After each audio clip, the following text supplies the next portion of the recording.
We were actually automating calls for hair salons of all places. And one of the hair salons we were working with called the non-emergency line, and she waited 30 or 40 minutes and hung up and called 911.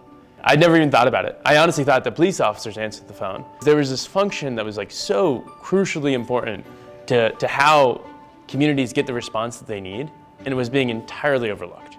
So I started visiting a ton of PSAPs across the entire US. One of the centers I visited, they were staffed for 150 telecommunicators, and they had about 100. So they were 30% understaffed. I started asking them, like, how many calls do these 100 people take? What was interesting was she was like, we take about 200,000 calls. They also take 1 million non-emergency calls.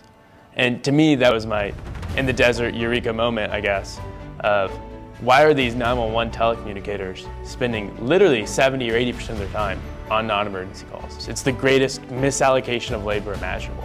And that really was like the refounding or the founding of Aurelian into being solely focused on public safety. The majority of calls coming into the PSAP and the non-emergency line could probably be automated and actually let the 911 telecommunicators focus their time on the actual emergencies. That led to the creation of AVA, where we now automate hundreds of thousands, soon to be millions of calls every single month for PSAPs across the entire US. And I talk a lot about like this, first kind of realization that 70% of the calls coming into a PSAP aren't necessarily emergencies. The other realization that we kind of realized was just how hard it is to be a call taker. You are expected to be perfect on every single call. You're expected to do this all, oftentimes 8 to 12 plus hours a day, back to back to back to back. One of the things that we kind of realized from the outside is that I could never do this. How are we expecting people to do this? With our second product, CORA, which we released in December of 2025, which is really how could we provide live guidance on 911 calls to make sure that call takers are asking the right questions and driving the right outcomes so that every caller gets the best experience possible. Where instead of having reactive software, what we're doing now is we're making software that's actually predictive for them.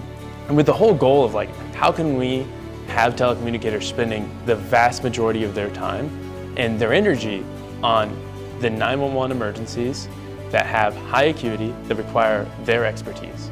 We view this very much as we are selling a service. Our services are really two. It's one, how can we help your telecommunicators focus on emergencies? And then on the actual 911 calls, how can we help drive the best outcomes? What's most fun for me is actually being able to work with the customers and actually being able to drive those outcomes. What ended up becoming, kind of the reason why I wake up every day was we get to build software to help these people who do some of the most important work in the world and make their job a little bit easier.